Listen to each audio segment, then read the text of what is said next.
we all watched the television coverage of just yesterday. That's on top of everything else that we know and don't know yet, based on what we've just been able to see. And because we've seen it or not doesn't mean it hasn't happened. What you just said is one of the most insanely idiotic things I have ever heard. At no point in your rambling, incoherent response were you even close to anything that could be considered a rational thought. Everyone in this room is now dumber for having listened to it. I award you no points, and may God have mercy on your soul.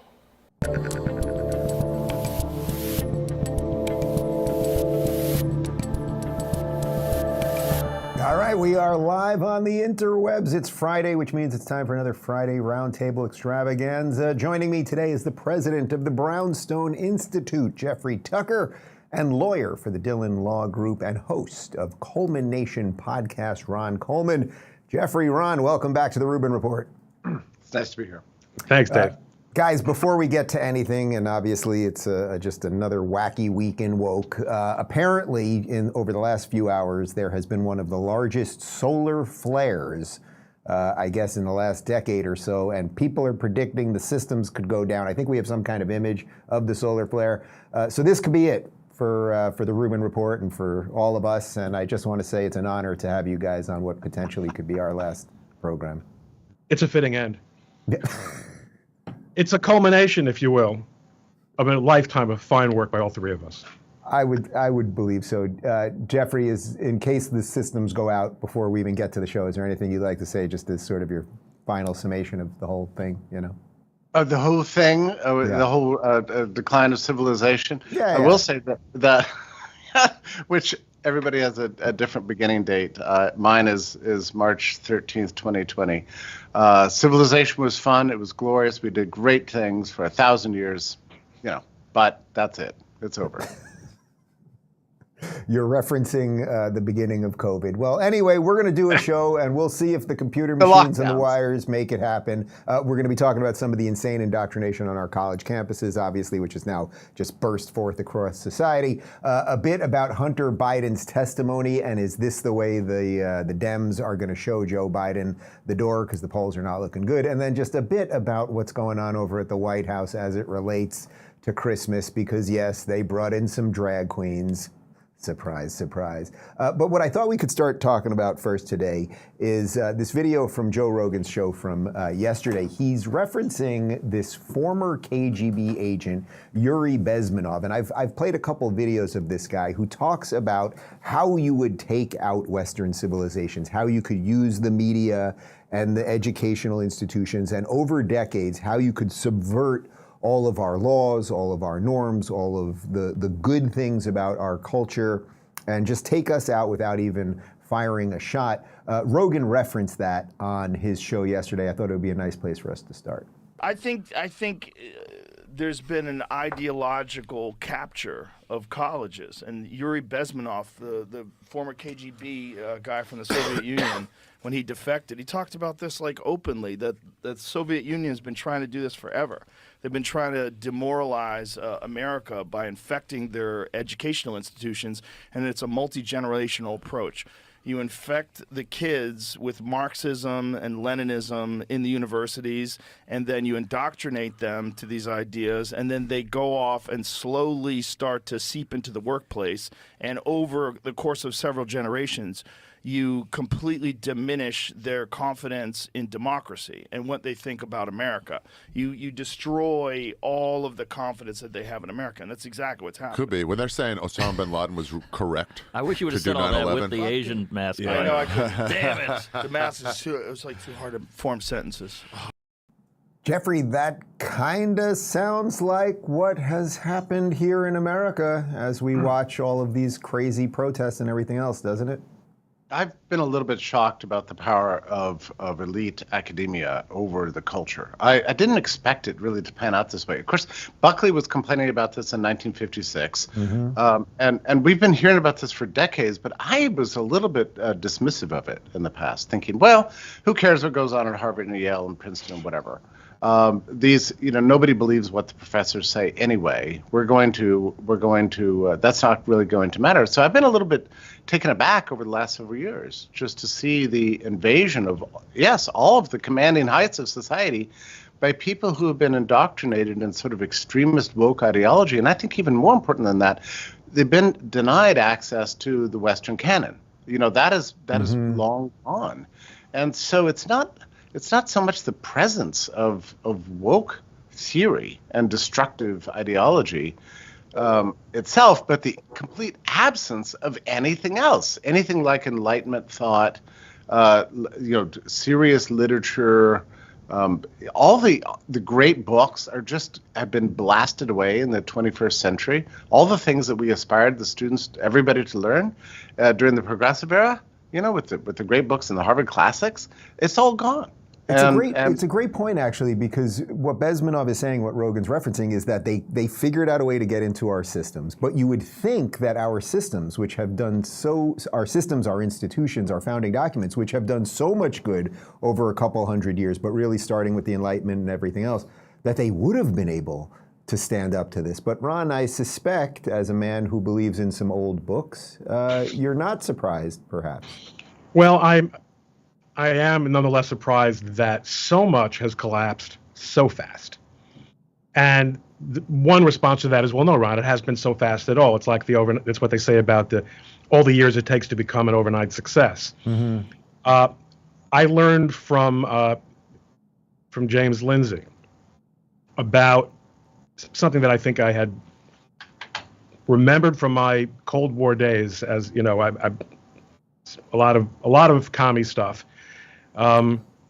About how, in fact, the Soviet Communist Party made great efforts to undermine American society. They focused. They realized, as he explains, that you couldn't really make a strong class-based argument at the time to Americans the way Marx predicted you should be able to do in an industrialized society, because Americans were essentially a classless society. Mm-hmm. Mm-hmm. But they did realize that there was real possibility in preaching to blacks. And because blacks were quite justifiably alienated from the mainstream of American society. They were under the mores and the law that existed at the time, mm-hmm. quite meaningfully victims. And there was it did take to some extent, but Paul Robeson aside, and a handful of other prominent black communists aside, it didn't seem to have made that much of an impact. Well, it actually sort of did, because whether or not this was directed by some outside agency, or whether or not it was organic, which I would not dispute that is the possibility that actually ends up being what happens. What we did see by the justified focus on civil rights was a door was opened to not only leftist activism and Marxist and what many of us call cultural Marxism, but we also saw the profound effect of guilt mm-hmm. on the American liberal psyche mm-hmm. in a way that had never really been reckoned with before. And whether the tipping point on that is Hiroshima or Vietnam or any number of other things, or whether it's all of them put together, the people, the majority, the elite, the original elite, the WASP elite, that was so fundamental as a cornerstone in American society, lost the will to do what it had to do to protect itself against being absolutely not only undermined but replaced and made irrelevant. Let me pause you there for a second, because this thing that you just mentioned about guilt, and that there were legitimate things, obviously, with the civil rights movement at first, but then the liberal elites didn't know what to do with the guilt of some of the things that had happened in the past. Well, here's Yuri Bezmenov himself explaining how ideological subversion can basically lead to the complete taking down of a society. Ideological subversion, that is a phrase that I'm afraid some Americans don't fully understand. When the Soviets used the phrase ideological subversion, what do they mean by it? Ideological subversion is the slow process which we call either ideological subversion or active measures, активные мероприятия in the language of the KGB, or psychological warfare. What it basically means is to change the perception of reality of every American to such an extent that despite of the abundance of information, no one is able to come to sensible conclusions in the interests of defending themselves, their families, their community, and their country. It's a great brainwashing process which goes very slow, and it's divided in 4 basic stages. The first one being demoralization. It takes from 15 to 20 years to demoralize a nation. Why that many years? Because this is the minimum number of years which requires to educate one generation of students in the country of your enemy, exposed to the ideology of the enemy. In other words, Marxism-Leninism ideology is being pumped into the soft heads of at least 3 generations of American students without being challenged or counterbalanced by the basic values of Americanism. The line that gets me there, and there's an awful lot that's chilling, is he says that you'll get to a point where no one is able to come to sensible conclusions. So let me throw real quick to a pro-Hamas rally at Columbia University just in the last couple of days.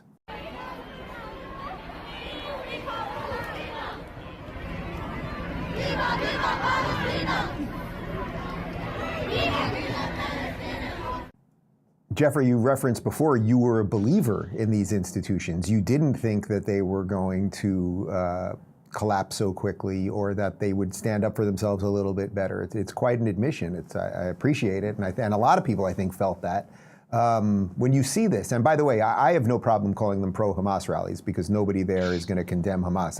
A lot of people give me crap for that. If you don't believe so, feel free to say. But isn't that the perfect culmination of everything that Yuri Bezmenov is talking about? Yeah, it probably is. I think part of the problem here, by the way, why were they all wearing masks? Are they afraid of COVID? I don't understand. It's a fine line from the COVID mask to the full burqa and everything else. Or maybe it's just a symbol, right? I mean, like if you're on the left, you have to wear a mask as a way of telling friends and neighbors where you stand. I don't understand how the mask became this. But part of the problem here, Dave, is that we're trying to send 50% of the students to schools for which they pay 6 figures and many more, left with vast amounts of debt, and then sending them out into the workplace to take 10% of the jobs that are available. And they're angry. They feel like they've been lied to. They're wasting their time, and vast majorities of waste of their time in these universities learning gibberish.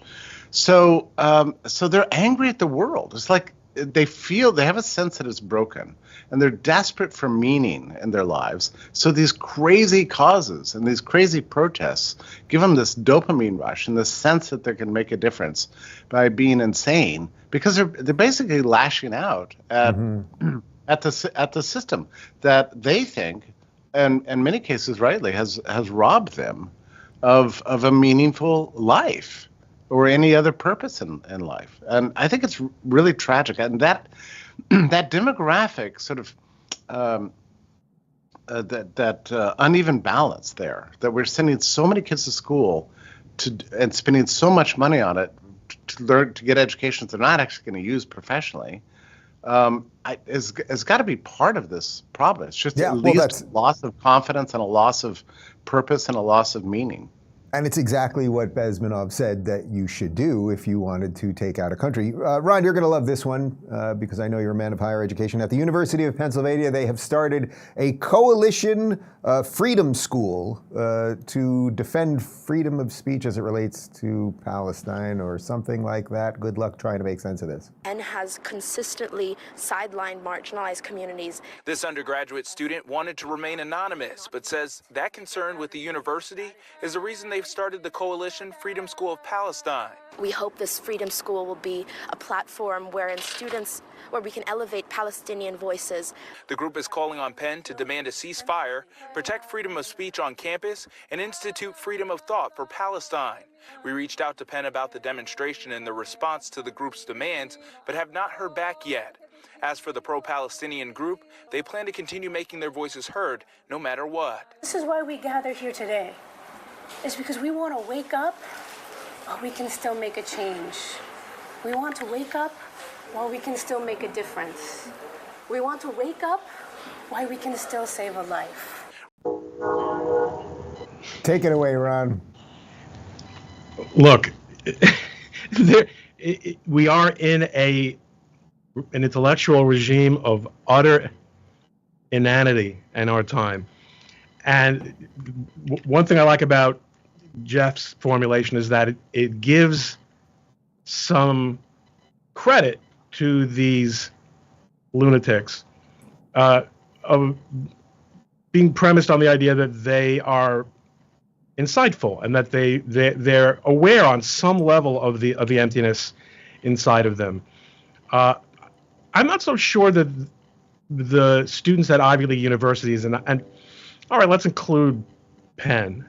It's part of the Ivy League, but we never really respected it all that much at Princeton. But in all seriousness, I think there is an expectation among this particular cadre, the Ivy League schools and MIT and the other Stanford and the like, Chicago, these elite schools, these students I think actually do have an empty core, but they don't feel that. I don't believe that they feel that frustration that innumerable other college students who are wasting their time in college, and they're wasting their time every bit as much from an educational point of view, and from an intellectual training point of view, which is at least as important as the content part or the mastery part, the subject matter stuff.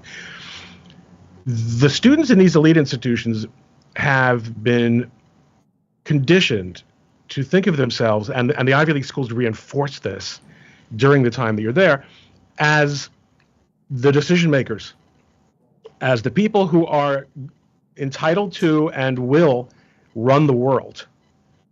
And they don't like the fact that the things that they have been taught shouldn't be happening, shouldn't be allowed to be happening, are happening. And yes, this does give them a chance to act out and feel meaning. But I don't think it's because they're angry for themselves. I think it's because I think that there might be an anger there, but I think it's because they are like children who are not getting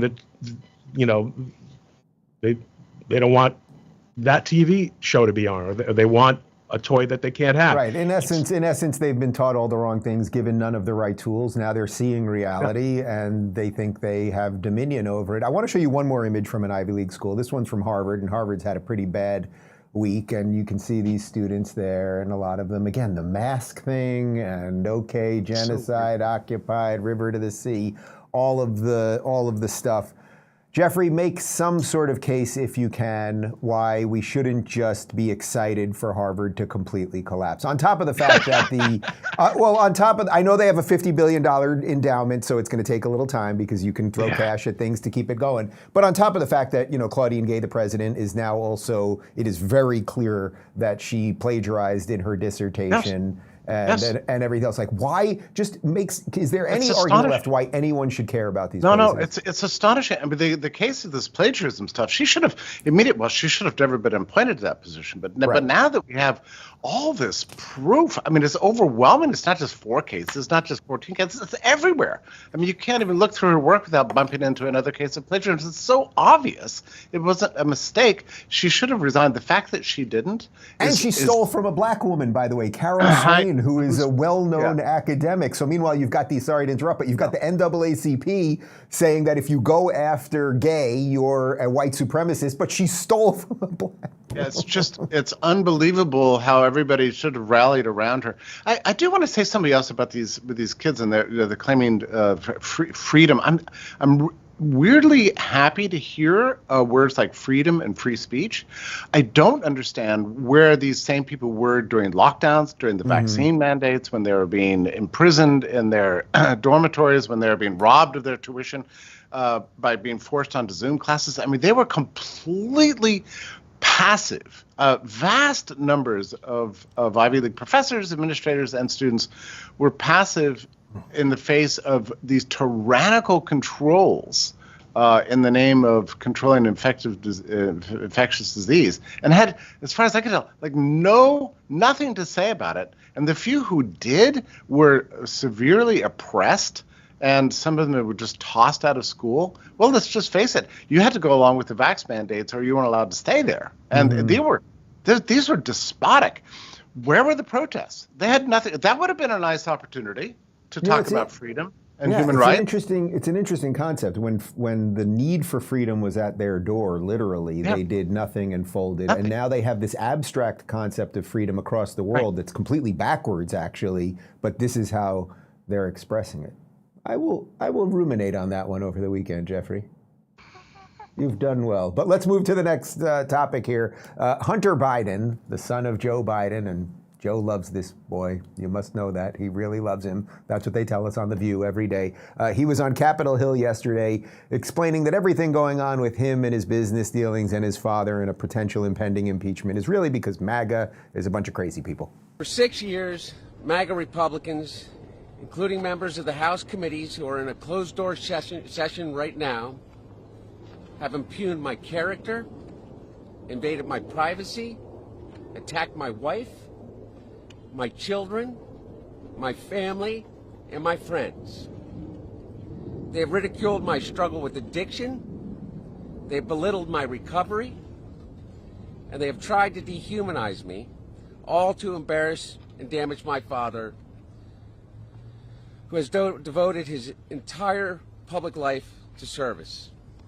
Oh, God. I just looked at Connor, my director. It's funny, everyone's body language right now, because I just looked at Connor and my director in the middle of that, and I always forget if you guys are muted, if we're all muted during these things, because look, Ron's crying. We were all laughing hysterically through that. Unfortunately, everyone was muted. I may have to change how we do that going forward. My favorite part of that, these MAGA people have impugned the character of the man who was looking for crack cocaine out of the carpet to smoke like Parmesan cheese. Ron, as a former...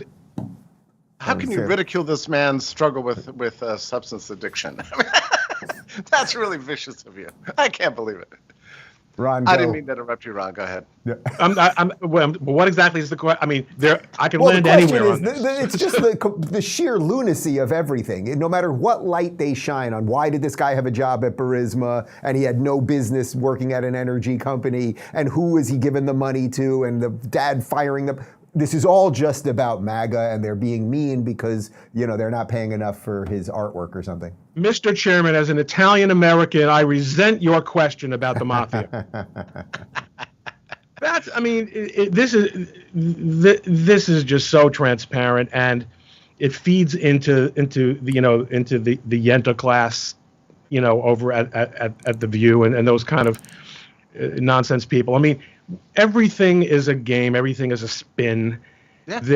This is all his way of saying, I'm not going to answer questions that I'm legally obligated under a subpoena to answer, and that people have gone to prison, not only within our lifetimes, within the last several months, for not obeying. I'm a Biden. I'm separate. And any attempt to apply to me the same rules that apply to any other member of civilization are just MAGA lunacy thing. Uh-oh. Speaking of MAGA lunacy, I think the demon's in the machine. Oh, maybe the solar flare is starting? Oh, God, the solar flare. Jeffrey, it's just me and you, unless the solar flare. Jeffrey, too. We lost everybody. All right, we're going to try to reconnect with people. I think what Ron was about to say is that it's a whole bunch of BS, and they're just, what Hunter's in essence doing is just making a whole bunch of nothingness so that what he calls the Yenta class, which I like that phrase, it's like the View will talk about it. Oh, he's the victim here, he's the victim here. Can we jump to the other clips while we're trying to reconnect? I want to show you something else that's really just incredible. So the New York Times was covering the very press conference that Hunter Biden was having right there. And I want to show you, listen to Hunter Biden talk about his father's involvement or not involvement first. And then I want to show you the way the New York Times covered it. So check the video first. I am here. Let me state as clearly as I can. My father was not financially involved in my business. Now I want to show you something. Read the words that the New York Times put in their quote. You're going to have to pay close attention here. We're going to show you the video again. The New York Times, this is how they covered it. I am here. Let me state as clearly as I can. My father was not involved in my business. Now we're going to play the video for you again and see if you can figure out what word the New York Times left out of that quote. I am here. Let me state as clearly as I can. My father was not financially involved in my business. You see what the New York Times did there? They took the word financially out in the quote. So the average person reading the paper wouldn't see financially. Now, it might be true to some extent in the most sort of like strict legal sense that Joe Biden was not involved financially, meaning that he didn't write the contracts and everything. But was he, the contract that say got Hunter Biden the job at Burisma, but was he involved financially in the meta sense? Like, why did Hunter have the job in the first place? Of course he was involved financially. We know that. There are also financial records of Hunter Biden paying Joe Biden money, and Joe Biden then using some of the money to say, give Hunter Biden this freaking house in Delaware and all of the stuff. But putting all of the details aside, do you see how, I know you guys see it, do you see how the New York Times runs cover for the Democrats? That's just one of a million examples. We are trying to get the guys back. Is this the solar flare? Like, if this is the end, I don't know that I want to spend my last few minutes talking about Hunter Biden. Like, there's a whole bunch of other stuff I'd rather be telling people about. What if this is really the end, guys? I hope everyone's enjoying themselves as you're watching this. Like the zombies are coming, the aliens are here, and you guys are watching me talk about Hunter. Wait, let me jump over to, do we have one more on Hunter or no? That was it on Hunter, right? Yeah, all right. We're gonna try to get the guys back, so let me run on this for 2 more minutes, and if we don't get them, then we'll do segment 3 just solo. I think I can do a solo show. I've done it once or twice before. The real question that I think is happening right now is, what is this, impending impeachment, non-impeachment, because obviously Joe Biden is not going to be impeached, but whatever is going on with Hunter Biden, is this the way that the system is slowly showing Joe Biden the door? There have been a lot of polls, you guys know my feelings about polls, but there have been a lot of polls in the last week showing that Trump will beat Biden rather handily. Doesn't matter if they're true or not. That's what's in the ether of the system right now, that Trump is going to beat Biden.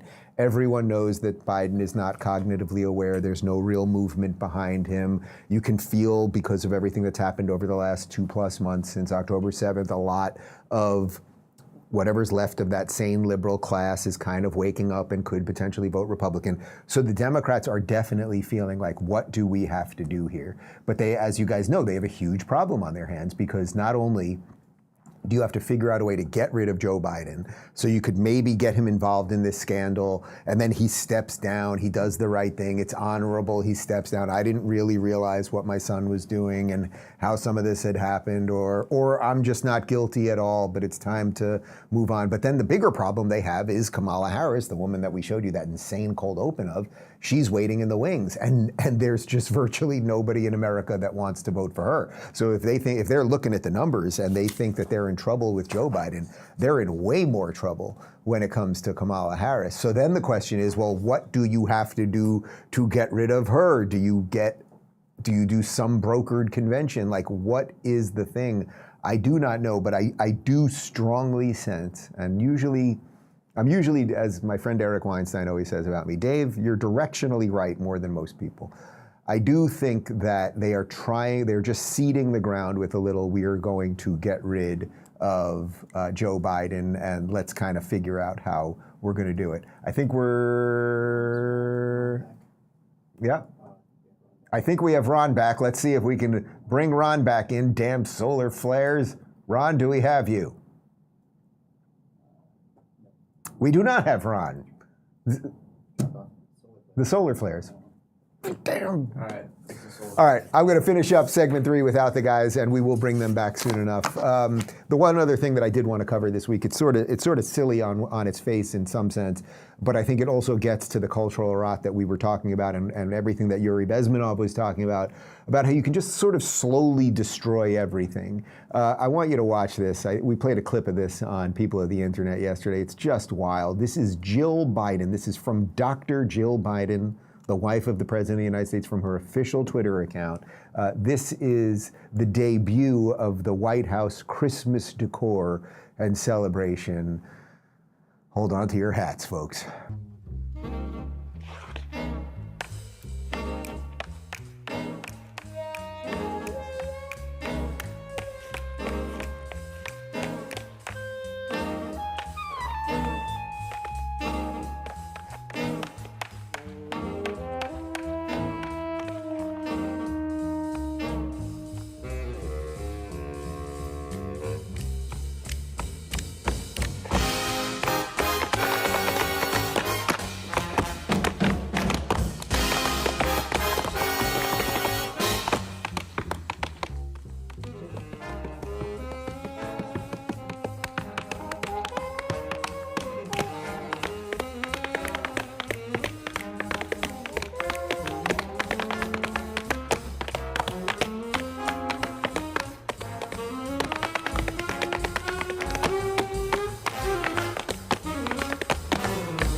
It never ends, people. That goes on for 87 hours. We just clipped it for you. All right, you might be watching that going, Dave, don't be outraged about this. Why are you trying to make me outraged about some silly little White House thing? Okay, maybe there was a drag queen in there or whatever. Tap dancing's not so terrible. And you'd be right.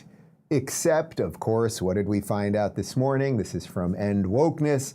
Breaking: the group behind the viral Biden Christmas video is a radical anti-white group called Dorrance Dance. On the group website, they call for defunding the police, abolishing prisons, and even quote Marxist terrorist Angela Davis. The site has an entire section dedicated to anti-white literature. So regardless of whether you think it's tacky to have them tap dancing and the guy dressed as a woman and all the sort of over-the-top ridiculousness, and that's kind of what's filled up everything these days culturally, maybe they could have found another group that tap dances that aren't so in line with Marxists. Are there any tap dancing groups that aren't Marxist? Brock, you're the tap dancing specialist here. Do you know any non-Marxist tap dancing groups? You have to be. Oh, apparently now you have to be a Marxist to be a tap dancer. Well, there you go. I want to contrast that to Melania White.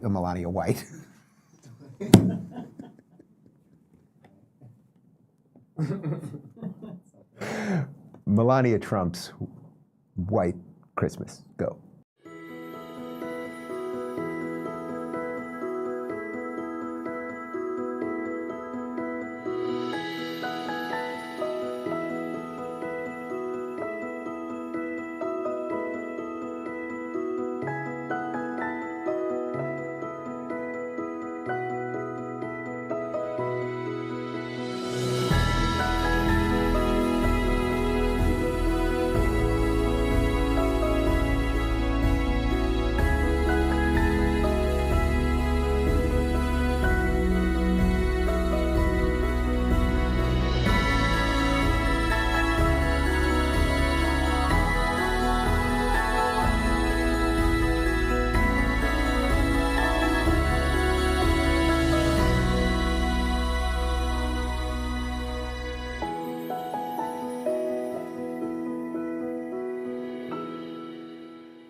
Melania White's Beautiful Christmas. There you have it. Anyway, it's not time to really get your panties in a bunch, other than it does show the kind of cultural rot that has just infected absolutely everything. And I was looking forward to discussing that with the guys, but alas, the solar flares. I mean, this is seriously ironic.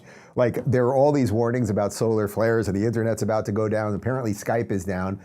Many of you from our locals community are probably watching this on Rumble right now because locals went down for a little bit. They're still doing some back-end stuff over there, but I mean, weird times on this Friday. Anyway, I guess get out there and maybe get some water and tuna. I feel like tuna. You just should have a lot of tuna. And then, you know, if all hell breaks loose, it's months later, and all you've eaten is tuna, you probably die of mercury poisoning, rather than being eaten alive by the zombies. That seems right to me. Well, that's an odd ending for a holiday seasonal show.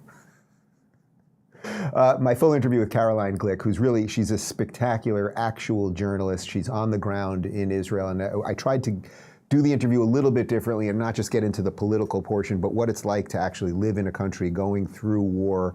It's about a 20-minute interview. Really enjoyed talking to her. That's up across platforms right now. As always, our new Twitter account, at Rubin Report Show, is up where you can get direct clips of the show. And we have no post-game show because of the solar flare.